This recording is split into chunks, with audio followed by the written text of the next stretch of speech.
Oops. By Grainjew. Read by My Lost and Found. Summary. Scarlet Williams, sophomore at Goode High School, was stretched out in the back of her friend Percy's car when a 12-year-old materialized in the passenger seat. The next thing she knew, apparently, Greek mythology was real and liked trying to kill her friend. Great! This fic is about 2,800 words and 1 chapter. It is rated general audiences and no archive warnings apply. This podfic was recorded for Mystery Box 2025. For the challenge, start fresh. As always, link to the fic is in the description, and on with the story. Scarlet Williams, sophomore at Goode High School, was stretched out in the back of her friend Percy's car when a 12-year-old materialized in the passenger seat. Seriously. The front seat had been empty. Scarlet preferred the back, since she could turn sideways and lie nearly all the way down. And then she blinked, in the middle of a sentence about the marine bio project her and Percy were working on, and it was full. The kid was scrawny, almost wispy, and dressed in black like a miniature Hot Topic shopper. "Nico?" said Percy, turning away from the road to stare. "You're needed at camp," said the kid, and Scarlet couldn't help but notice his eyes as he turned to look at her friend, a deep brown like chocolate or dusty afternoon shadows, and ringed with weariness. Percy turned the car abruptly at the next corner, even though to get to his house where their half-completed poster board project was, he should have kept going straight. "What's going on?" He sounded worried. "We're under attack," said Nico tightly. What?" "Some of the monsters that survived the war managed to get themselves together. It wouldn't be so bad, but it's only year-rounders right now, and there are so many new campers. It's a lucky thing I decided to check up on my cabin today." "Got it," said Percy. He shifted, speeding as fast as he could in New York traffic. Scarlet wondered if he had forgotten she was in the car, and thought that was probably a good thing. She wasn't exactly the most observant person ever, but even she could tell that there was something different about the way he held himself. She was used to her humorous disaster classmate, who knew a lot about fish and practically nothing else. Not this Percy. Tense, and somehow deadly. "Can you shadow travel again, Nico?" Percy glanced over at Nico again, his tone softer than it had been their whole conversation. Nico grumbled. "Not without passing out." "Car it is, then." They drove in anxious silence as the city faded into fields. The roads grew less frequented, and Percy sped so fast Scarlet couldn't see the speed limit signs to know how much they were breaking the law. She said finally, because the silence was getting uncomfortable. "Percy, there's someone in your back seat," said Nico, twisting around to stare at Scarlet with a hostility that had her shrinking back, despite his obvious weariness. Percy let out a long string of what were probably swears in some language Scarlet didn't know. "That's Scarlet," he said, in English, finally. "We were on our way back to work on a school project when you dropped in." "Is she mortal?" "Yeah. Hades, how did I forget? We don't have time to go back and drop her off, or something." "Quit using my dad's name as a curse," grumbled Nico. "Hey, everyone does it," said Percy back. "And there's nothing stopping you from using my dad's name as a curse anyways." Butted in Scarlet, before she could remember Percy's dangerous aura and Nico's baleful glare and think to stop herself. "Mortal? Hades? Can I have an explanation?" "The Greek gods exist," explained Percy, like it was obvious. "Unfortunately." Thunder rumbled in the distance, despite the clear sky. "Oh, shut up, Zeus!" "Percy," Nico buried his face in his hands. What? Said Scarlet, because they must be joking. But also, this wasn't the sort of thing Percy joked about. But also, they were called myths for a reason. Sure, Scarlet was agnostic, but she wasn't sure agnosticism stretched into this sort of thing. Percy twisted around, taking his eyes off the road despite the speed he was going, to look at her. "I'm sorry, Scarlet," he said, so deeply sad and regretful that Scarlet didn't know what to do. "I'll explain better later." Then, reassuringly, he turned back around to the road and motioned at Nico, that tense bearing like a general's falling over him again, as he asked, "What was the exact situation at camp when you left?" Nico blinked, like he was trying to stay awake. "Clarisse is leading the defense. No casualties yet, but it's only a matter of time." He grimaced. "It's mostly hellhounds. Some Emposi, some Cyclops, a few Dracane. They're trying to get to Talia's tree. Probably figured it's the barrier's main anchor point." "Assholes," said Percy, and sped up more as Nico explained some precise logistics using names Scarlet had never heard before. The Long Island coast zoomed by.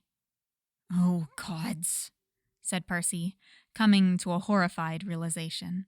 "Scarlet, the mist." The what? If he was telling the truth about all this, then it definitely explained some of his weirder verbal tics. Definitely the gods thing. "The mist," repeated Percy.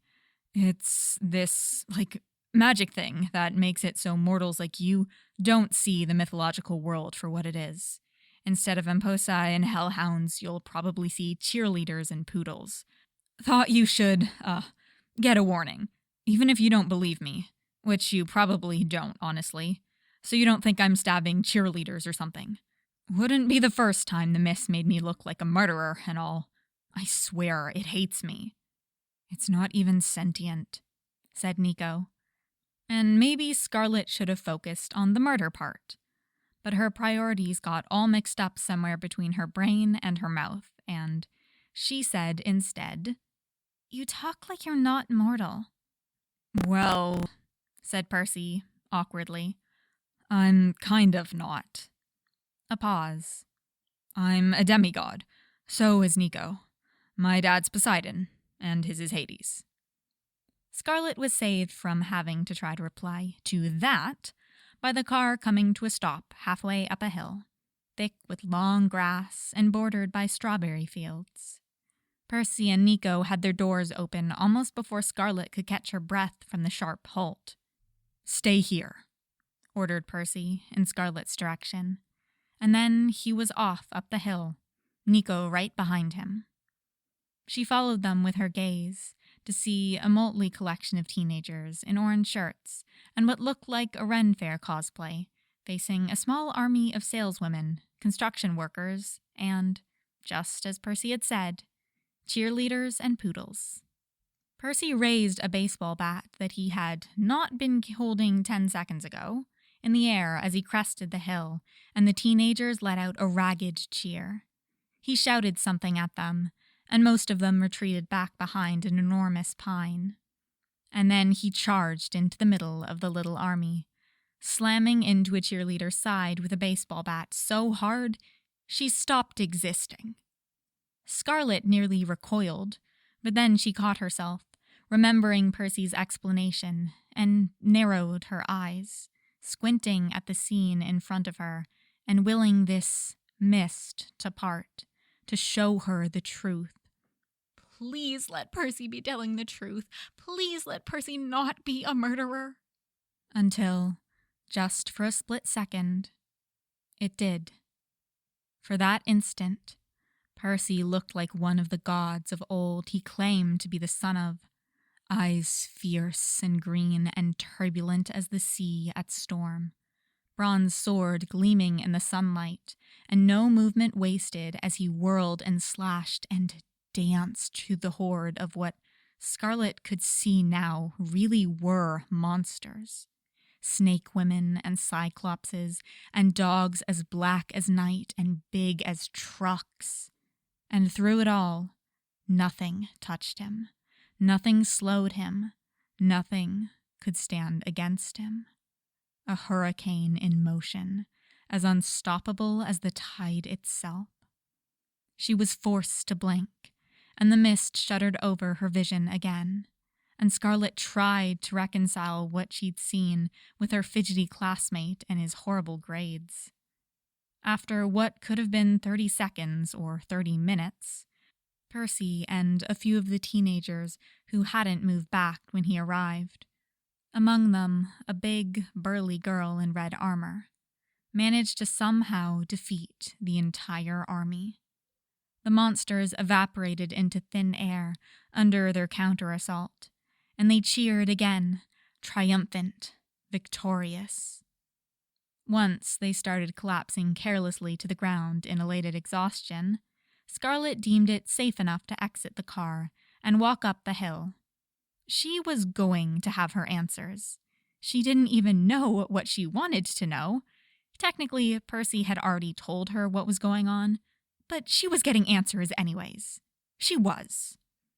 Her courage faded when she was halfway between the car and the crest of the hill, right around where the worn teenage warriors noticed her and moved to grab their weapons, a whole host of objects that flickered in her vision, from common household implements to deadly shining bronze.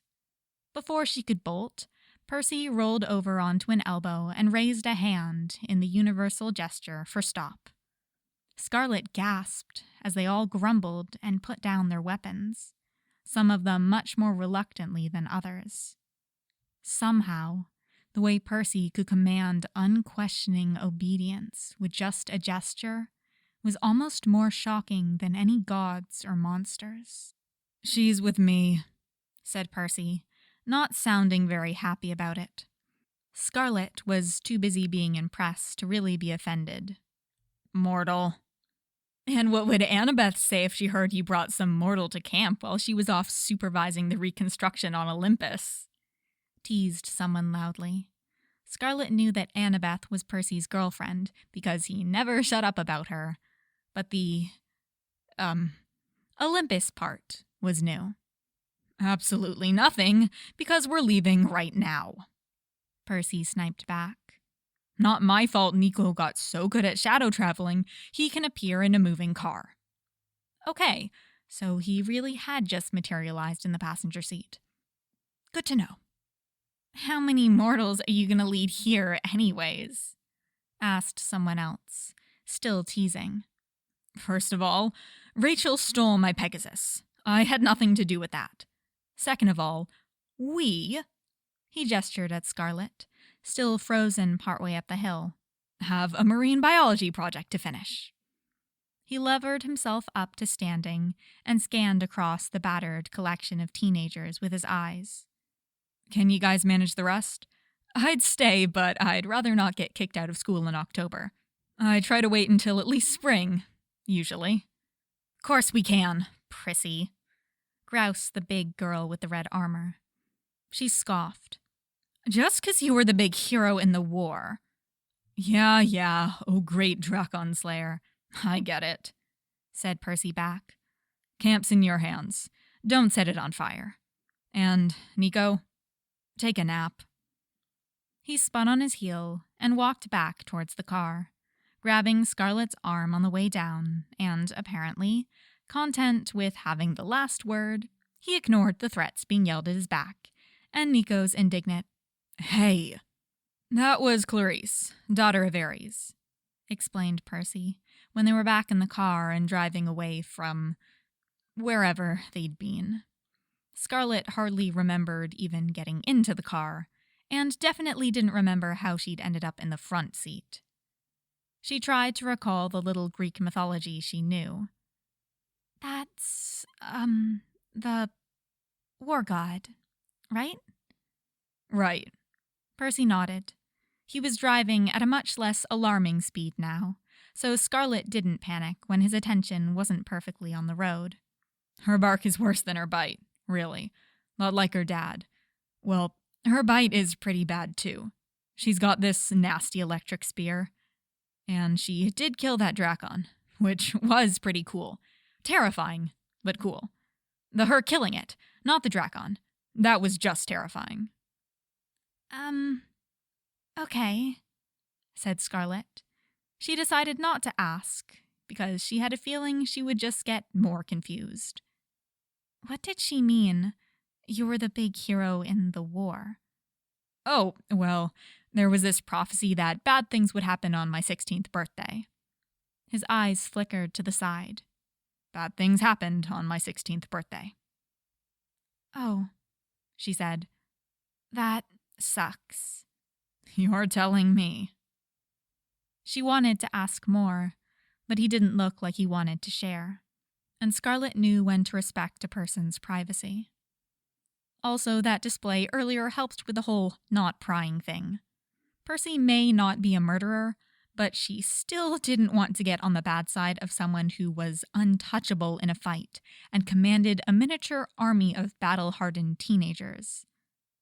So, the great gods exist, she repeated instead, still not sure whether she could bring herself to believe it.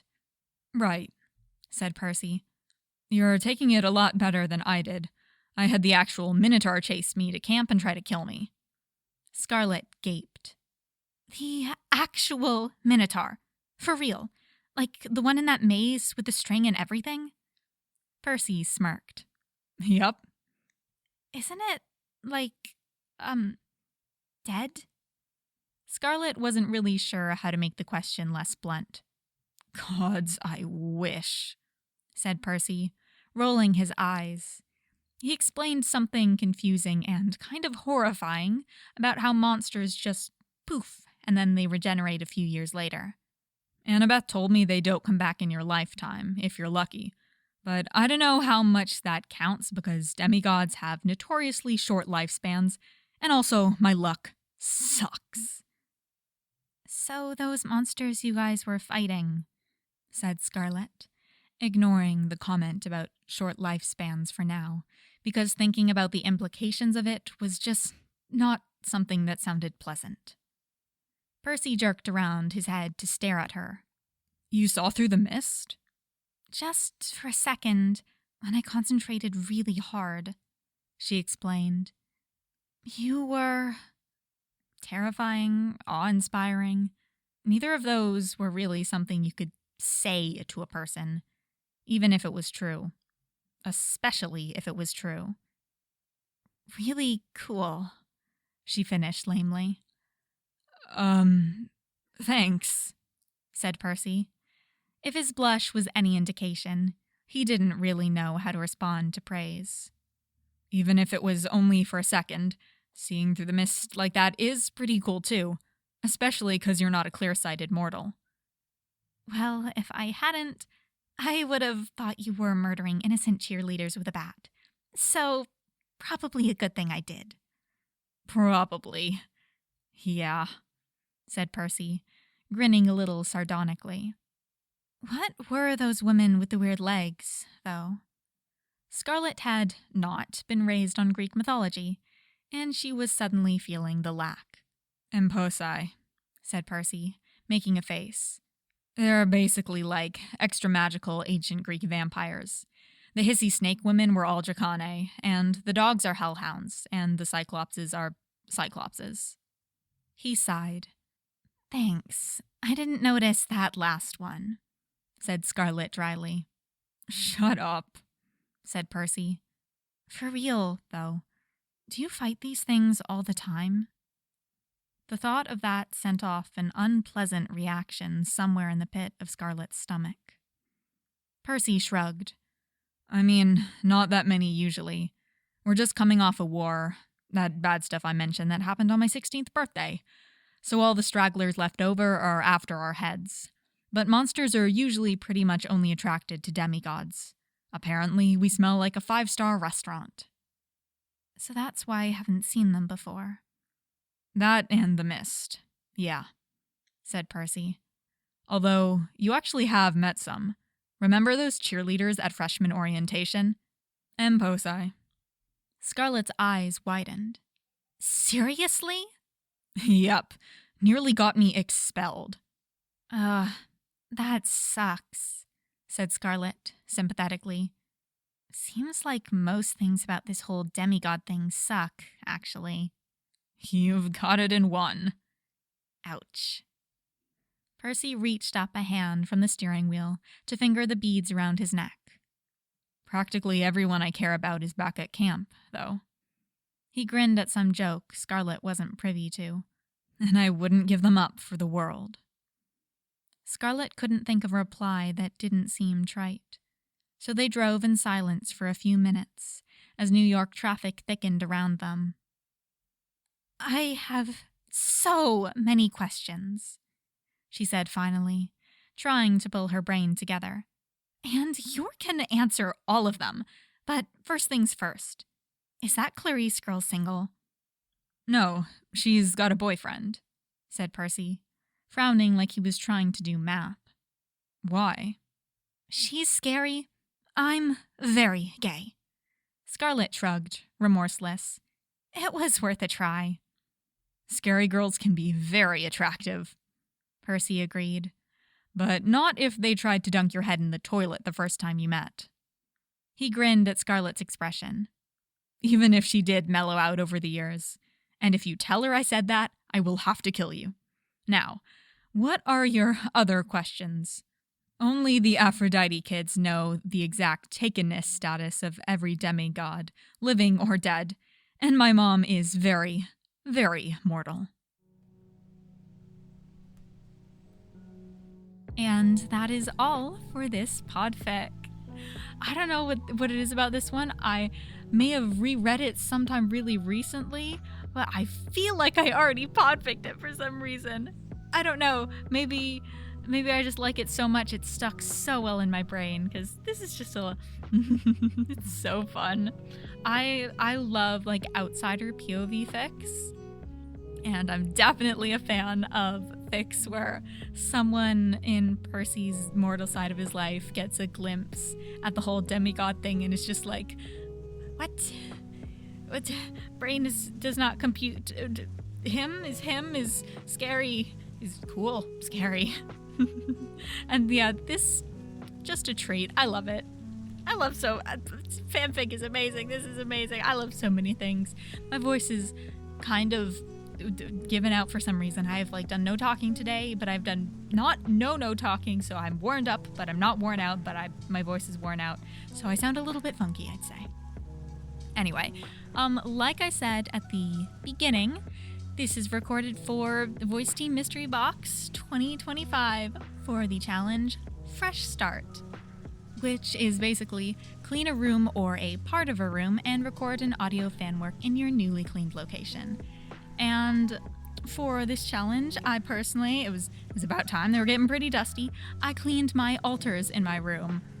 I'm kind of sort of into modern witchcraft and paganism kind of stuff, going on a few years. I'm not super into anything, but I do have two little nice altars in my room. One is my main altar, which is I guess more for any actual witchcrafty stuff I decide to do when I decide to do it, and also just as a general altar to the gods. And I guess ended up choosing Artemis and Apollo as my patron gods or whatever, which is what my other altar shrine thing is for. It's specifically dedicated to the two of them. So in my main shrine as well, it's mainly Greek god stuff I'm doing. But they were getting kind of dusty, so they could use a good clean, and I cleaned them all, took everything out, dusted, put all my stuff back in. And yeah, it was getting about time, and I figured what better excuse to record a Percy Jackson fic than for a challenge where I can clean out my altars, which I mainly use to dedicate to the Greek gods. Yeah. It's fun. I enjoy doing it. It's not something I'm super intense about, but I've always enjoyed magic-y stuff and Greek mythology, and I'm actually taking in ancient Greek, or I guess it's just classical mythology, but it's basically just Greek and Roman mythology in uni, and it has been very fun. And it's learning more about stuff. And it's also good for potential writing of Percy Jackson fics. Don't tell anyone the reason I choose university courses is for witchcraft and Percy Jackson fics. Shh, it's a secret. Anyway, yeah, that is all for this fic and this lovely voice team challenge that pushed me to do that and also clean my shit. Anyway, yep. As always, link to the fic is in the description. Go leave a kudos, go leave a comment, whatever you can. I am sure the original author appreciates it. Anyway, that is all for this time. I will see you guys next time.